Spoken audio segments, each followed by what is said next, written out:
আমরা সমাজের বেশিরভাগ মানুষ হারামের সাথে সম্পৃক্ত, জানিও না। আমরা মনে করি নির্দিষ্ট কয়েকটা হারাম শুধু জানি, যে ঘুষ খাইলো সে হারাম খাইলো, যে অন্যায়ভাবে উপার্জন করলো হারাম খাইলো, যে সুদের কারবার করলো হারাম খাইলো। এছাড়াও যে হারাম আছে সেটা আমরা অনেক সময় জানি না। যেমন একটা হারামের কথা বলি, সব জায়গায় বলার চেষ্টা করি আমি, সেটা হলো যারা বাবা আছেন, মায়েরা আছেন, আপনাদের সম্পদে আপনার ছেলে এবং মেয়ের জন্য নির্দিষ্ট হিস্সা, নির্দিষ্ট অংশ আল্লাহ তাআলা রাখছেন না রাখেন নাই? আপনি যদি সেটা দেওয়ার ক্ষেত্রে হেরফের করেন, ছেলে যেটারে পছন্দ করেন ওটারে দিলেন ভাসাইয়া, আরেকটা দিলেন ডুবাইয়া, একটারে অনেক দিলেন আরেকটাকে বঞ্চিত করলেন। ছেলেদেরকে সব লিখে দিলেন, মেয়েদেরকে দিলেন না, যে মেয়েদেরকে দিলে তো পরের বাড়িতে চলে যাবে। এই কাজটা আমরা করি কি করি না বলেন?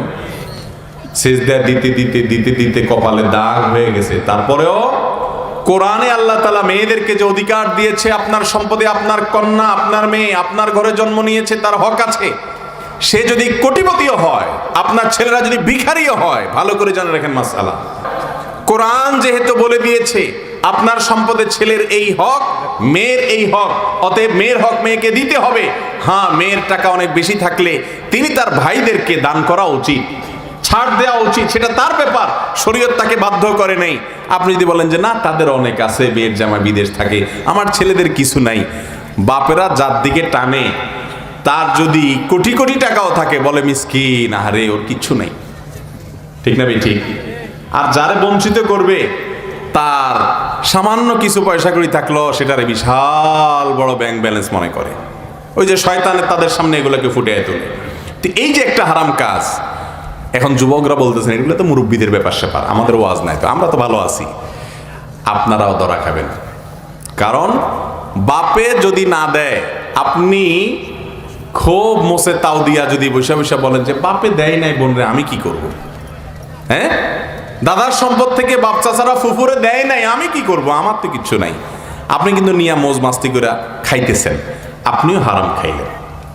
কথা কি বুঝাইতে পারছি? আপনি যখন জানবেন যে অন্যজনের হক আমাকে দিয়ে দেওয়া হয়েছে অন্যায়ভাবে, আপনার কর্তব্য সেটা ফেরত দেওয়া। কয়জন যুবকের কলিজা আছে এরকম বলেন তো, যে পাই পাই করে যার যার হক আমি বুঝাই দিব? ভাইরা আমার, সবচেয়ে নির্বোধ, সবচেয়ে বেকুব মানুষ সে যে হারাম উপার্জন করে নিজের পরিবারের উন্নত ভবিষ্যতের জন্য। যত মানুষ হারাম খায়, হারামের সাথে জড়িত, এদের বেশিরভাগ মানুষকে জিজ্ঞাসা করেন তারা কেন করে, দেখবেন বলে যে ছেলে মেয়ের জন্য করি। ঠিক না ঠিক? কার জন্য করে? ছেলে মেয়ের জন্য করে, বউ বাচ্চার জন্য করে। আচ্ছা, যেই বউ বাচ্চার জন্য আপনি হারাম খাইলেন, হারাম উপার্জন করলেন, কিয়ামতের দিন যখন ধরা পড়বেন তখন এই বউ বাচ্চা যায় বলবে, আব্বা আমাদের জন্যই তো করছিলেন, আপনি পিছে যান, আমরা দেখতেছি, আল্লাহ যা করার আমাদের করেন, আমাদের বাপরে ছেড়ে দেন। এটা বলবে না ছেলে মেয়ে?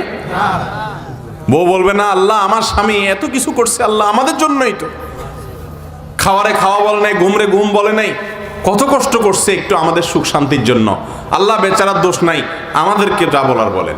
বলবে এটা? ইয়াউমা ইয়াফিরুল মারউ মিন আখিহি ওয়া উম্মিহি ওয়া আবিহি ওয়া সাহিবাতিহি ওয়া বানিহি। আল্লাহ বলছেন কিয়ামতের দিন, সেদিন ভাই ভাইকে দেখে পালাবে, সন্তান বাপকে দেখে পালাবে, বাপ সন্তানকে দেখে পালাবে, স্বামী স্ত্রীকে দেখে পালাবে, স্ত্রী স্বামীকে দেখে পালাবে। না জানি আজকে কোনো কিছু আমাদের সম্পর্কের কারণে বলে যে বাবারে আজকে একটু আমার রক্ষা কর, তোর আমল থেকে কিছু দে, এই জন্য পলায়ন করবে। সেদিন কেউ কাউকে চিনবে না। আপনি যাদের জন্য হারাম খাচ্ছেন, যাদের জন্য অবৈধ উপার্জন করছেন, হারামের পথে পা বাড়াচ্ছেন, সে তারা যদি আপনার এই হারামের দায় কিয়ামতের দিন না নেয়, ভোগ করবে তারা, আর শাস্তি হবে আপনার। দায় বহন করবেন আপনি, ভোগ করবে তারা। এর চেয়ে বড় বেকুব, এর চেয়ে বড় নির্বোধ মানুষ দুনিয়াতে কে হতে পারে বলে? ঠিক না ঠিক? ভাইরা আমার, যত মানুষ উপার্জন করে হারাম উপার্জন করে, শতভাগ মানুষ হারাম উপার্জন করে পরিবারের জন্য। শতভাগ মানুষ হারাম উপার্জন করে কার জন্য? পরিবারের জন্য। যেই পরিবার তার হারামের চুল পরিমাণ দেয়, দুনিয়াতে বা আখেরাতে, বিশেষ করে আখেরাতে কিয়ামত নিবে না। তাহলে মানে কি? আল্লাহ তাআলা আমাদেরকে হক হালালি চলার তৌফিক দান করুন। এটার জন্য একটা বড় কলিজা লাগে, বড় কলিজা। কলিজাটা কি জানেন? এই সমাজের সবাই বিল্ডিং হাঁকাবে, আমি হাঁকাবো না। হালাল টাকা থাকলে হাঁকাবো, হালাল টাকা না থাকলে হাঁকাবো না। আমি হালাল হারাম বাজ বিচার করা ছাড়া সবার ছেলে মেয়ে, একজনের ছেলে বিদেশ থাকে, লাখ লাখ টাকা পাঠায় প্রতি মাসে, কি করে? 2 নম্বর পথে উপার্জন করে। আরেকজনের ছেলে, তার বাপ মা খোঁচায়, কিরে অমুকের ছেলে তোর সাথে একসাথে গেছে, আজকে সে গ্রামে বিল্ডিং তো করছে, থানায়ও করছে, আমি ঢাকায়ও শুনছি ফ্ল্যাট নিছি, আর তুই মাসে 10-20 হাজার পাঠাইতে তোর কষ্ট হয়ে যায়, এখনো পর্যন্ত কিছু করতে পারলি না, একটু জমিও রাখতে পারলি না, কি করস? আছে না নাই? বাপ মাও খোঁচায়, বইরাও খোঁচায়। ভাইরে, এই পৃথিবীতে আল্লাহ ছাড়া কেউ আপন নাই, সবাই শুধু পয়সা চায়। আল্লাহ চায় তার বান্দা অনন্ত অসীমকালের জাহান্নাম থেকে যেন বেঁচে যায়, সেজন্য আল্লাহ তাআলা হালাল হারামের গণ্ডি দিয়েছেন। অনেকে বলে এটাও হারাম ওইটাও হারাম, আমরা করব কি? ভাইরা আমার, আল্লাহ রাব্বুল আলামিন আমাদের প্রতি দয়ালু, মায়ালু, সেজন্য কোনটা খেলে কোনটা কামাই করলে আমাদের ধ্বংস হয়ে যাবে আল্লাহ সেটা বাধা দেন, যাতে আমরা বেঁচে থাকতে পারি। কোরআনে কারিমে আল ইয়াউমা আকমালতু লাকুম দীনাকুম, এই আয়াত, যে আয়াতের মাধ্যমে ইসলামকে পরিপূর্ণতা দেওয়া হয়েছে, ঘোষণা দেওয়া হয়েছে, এই আয়াত নাজিল হওয়ার পরে কোরআন প্রায় কমপ্লিট, দিন শেষ, এরপরে আবার আল্লাহ তাআলা হালাল উপার্জনের গুরুত্ব বলছেন, হারাম থেকে বাঁচার গুরুত্ব বলছেন। কিন্তু আমরা আজকাল সেটা বুঝতে রাজি না। বিশেষ করে আজকের দুনিয়ার মুসলমানরা মনে করে যে পয়সা কড়ি হোক, এরপরে শেষ বয়সে আইসা, আরে যৌবন বয়সে এসব করলে হয় নাকি? উপার্জন করে নেই, এরপরে হাজি সাহেব গাজী সাহেব থাইকে সাইজা ভালো হয়ে যাব। হ্যাঁ, হতে পারে আপনি বৃদ্ধ বয়সে তওবা করে পড়ার পর আল্লাহ তাআলা আপনার যৌবন কালগুলো মাফ করবেন, কিন্তু গ্যারান্টি কোথায়? বিশেষ করে আর্থিক ইবাদত তওবা করলে কোনোদিন মাফ হবে না। আর্থিক গুনাহ, আর্থিক ইবাদত না, আর্থিক গুনাহ যদি আপনি করেন, অপরাধ করেন, তওবা ছাড়া মাফ হবে না। আর তওবা কি? আর্থিক গুনার তওবা মুখে তওবা করলে হবে না। অনেকে আছে কি জানেন, সারা জীবন 2 নম্বর পথে কামাই রোজগার করে এরপরে আস্তাগফিরুল্লাহ ওয়া আতুবু ইলাইহি সাইয়্যিদুল ইস্তিগফার পড়ে, আল্লাহুম্মা আনতা রাব্বি লা ইলাহা ইল্লা আনতা খালাকতানি, এভাবে দোয়া পড়ে। সারা জন্ম এভাবে দোয়া পড়বেন, এটা তওবার সহি পদ্ধতি না। কারো সম্পদ আত্মসাৎ করেছেন, অন্যায়ভাবে পয়সা কামাই করছেন, এটার তওবার পদ্ধতি হলো আল্লাহর কাছে মাপ চাইবেন আর বান্দার টাকা বান্দাকে ফেরত দিবেন।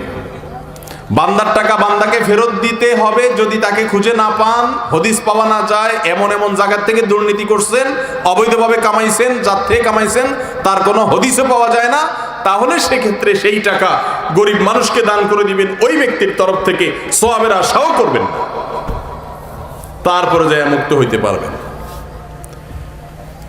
আমার কাছে একবার ঢাকায় এক হাজী সাহেব আসছেন, অনেক আগের কথা, এক সময় তিনি টিউনও ছিলেন। আমাকে বলে যে হুজুর খুব বিপদে আছি। আমি কি বিপদ? বলে যে আমার ঘর বাড়িতে সারাদিন গন্ডগোল ফাসাদ চলে আমার ছেলে মেয়েদের সাথে। কি নিয়ে আসছে গন্ডগোল ফাসাদ করেন? গন্ডগোল ফাসাদ তো ভালো জিনিস না, আপনি গন্ডগোল ফাসাদ করেন। বলে না, আমি তো করি না, আমি বিভিন্ন আমার জায়গা আছে, অমুক জায়গাটা অমুক গরিবরে লেখা দিয়ে দিছি, অমুক সম্পদটা অমুক ভালো কাজে দিয়ে দিছি, এভাবে আমি বড় বড় দাগে জায়গা জমিগুলো দিয়ে দিচ্ছি।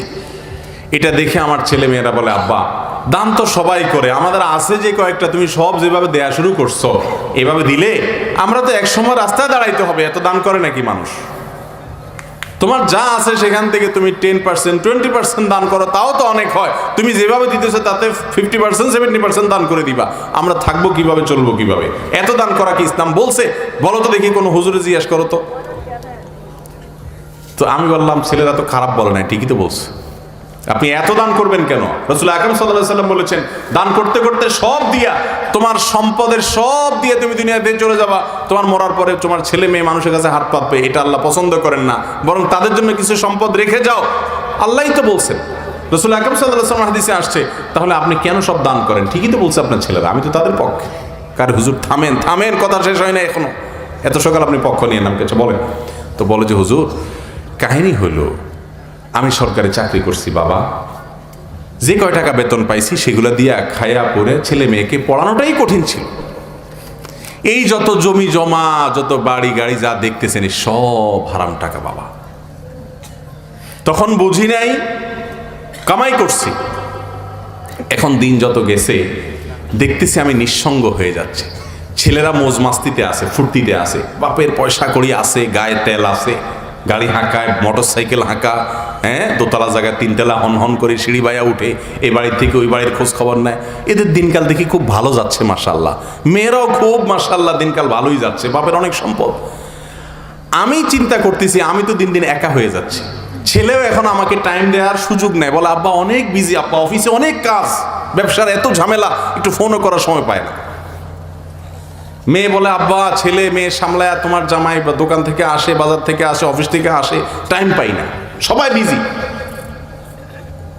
তো বেচারা হাজী সাহেব, ওই বুড়া মানুষ, সে দেখছে যে আল্লাহ রাব্বুল আলামিন যে তার আসল আপন, আল্লাহ তাকে বলছে যে হারামের পথে যাইস না বান্দা, যাদের জন্য হারামের পথে যাবি কিয়ামত পর্যন্ত অপেক্ষা করা লাগবে না, দুনিয়াতেই দেখবি তারা কত স্বার্থপর, আর তোর হারামের অপরাধ আর পাপ নিয়ে তোকে কিভাবে জাহান্নামে যেতে হয়। তিনি বলেন যে হুজুর আমি এটা বুঝে গেছি, এখন আমি নিঃসঙ্গ হয়ে যাচ্ছি, একা হয়ে যাচ্ছি, সাথের বন্ধু একের পর এক মরে শেষ হয়ে যাচ্ছে, আমি বুঝতেছি যে কোনো সময় আমার সিরিয়াল এসে যাচ্ছে, ছেলেমেয়েরা মৌজ মাস্তিতে আছে, ফুর্তি ফার্তাতে আছে, তারা তো জানে না এই বাপের যা সম্পদ আছে সব 2 নম্বর পথে কামানো। তো আমি মাসআলা জানছি আলেমদের কাছ থেকে যে এগুলো তো দান করে দেওয়া ছাড়া উপায় নাই, মালিক খুঁজে পাবো না, কোথায় কখন সরকারি চাকরি করছি, কার কাছ থেকে ঘুষ খাইছি, ওই লোকরে খুঁজে এখন হদিসে পাবো না। তো এই জন্য আমি এগুলা দান করে করে মুক্ত হওয়ার চেষ্টা হচ্ছি, যাতে করে কিয়ামতের দিন আমি ধরা খাইতে না হয়। ওরা তো আর সেটা বুঝে না, আর ওদেরকে তো সেটা বলাও যাচ্ছে না। এরকম আল্লাহর বান্দা তওবা করে ফিরে আসছেন, এরকম মানুষ আমি বহু দেখছি, দেখার সুযোগ আমার হয়েছে। আল্লাহ তাআলা আমাদের সবাইকে হক হালালি চলার তৌফিক দান করুন, হারাম থেকে বেঁচে থাকার তৌফিক দান করুন। হারামের একটা বিশেষ আইটেম আছে, যে আইটেমটার নাম হলো সুদ। যে আইটেমটার নাম কি রে ভাই? সুদ। সুদের এই হারাম, এই হারামটা সম্পর্কে কোরআনে কারিমে যত আয়াত আল্লাহ নাজিল করেছেন, অন্য কোন হারামের ব্যাপারে কোরআনে এত আয়াত নাজিল হয় নাই। সূরা বাকারা একসঙ্গে টানা 7 আয়াত, কোরআনে কারিমের 5-6 জায়গায় আলাদা আলাদা করে সুদ সম্পর্কে আল্লাহ বিস্তারিত আলোচনা করেছেন, এটাকে হারাম করেছেন। আপনি শুকরের গোশত খাইলে যে অপরাধ হবে, যে গুনাহ হবে, কবিরা গুনাহ, সুদ খাইলেও কবিরা গুনাহ হবে। সুদের কারবার করলে, সুদ দিলে নিলে সুদের কারবার করলে সেরকম গুনাহ হবে। কিন্তু শুকর খাওয়া হারাম আল্লাহ তাআলা বলে দিয়েছেন শেষ। আর সুদের ব্যাপারে দেখেন আল্লাহ রাব্বুল আলামিন বলেছেন, যারা সুদের কারবার করো ফাআযানু বিহারবিম মিনাল্লাহি ওয়া রাসূলিহি, তারা আল্লাহ এবং তার রাসূলের বিরুদ্ধে যুদ্ধের জন্য প্রস্তুতি গ্রহণ করো। যুদ্ধের প্রস্তুতি আল্লাহর বিরুদ্ধে। কোন অপরাধ, কোন গুনাহ, কোন পাপ, কোন হারাম এরকম নাই যেই হারাম কাজ করার পর আল্লাহ বলছেন কোরআনে, যে বান্দা এই হারাম কাজ করলে আমার বিরুদ্ধে যুদ্ধের প্রস্তুতি নাও। সুদ এমন একটা হারাম কাজ, এর বিরুদ্ধে আল্লাহ তাআলা এমন শক্ত কথা বলেছেন। হাদিসের ভিতরে আসছে, নবী করিম সাল্লাল্লাহু আলাইহি ওয়াসাল্লাম বলেছেন, কিয়ামতের ময়দানে সুদখোরকে আল্লাহর পক্ষ থেকে বলা হবে, কই তোমার হাতিয়ার অস্ত্র শস্ত্র নিয়ে রেডি হও, আল্লাহ তাআলা তোমার বিরুদ্ধে যুদ্ধের ঘোষণা দিয়ে রাখছেন।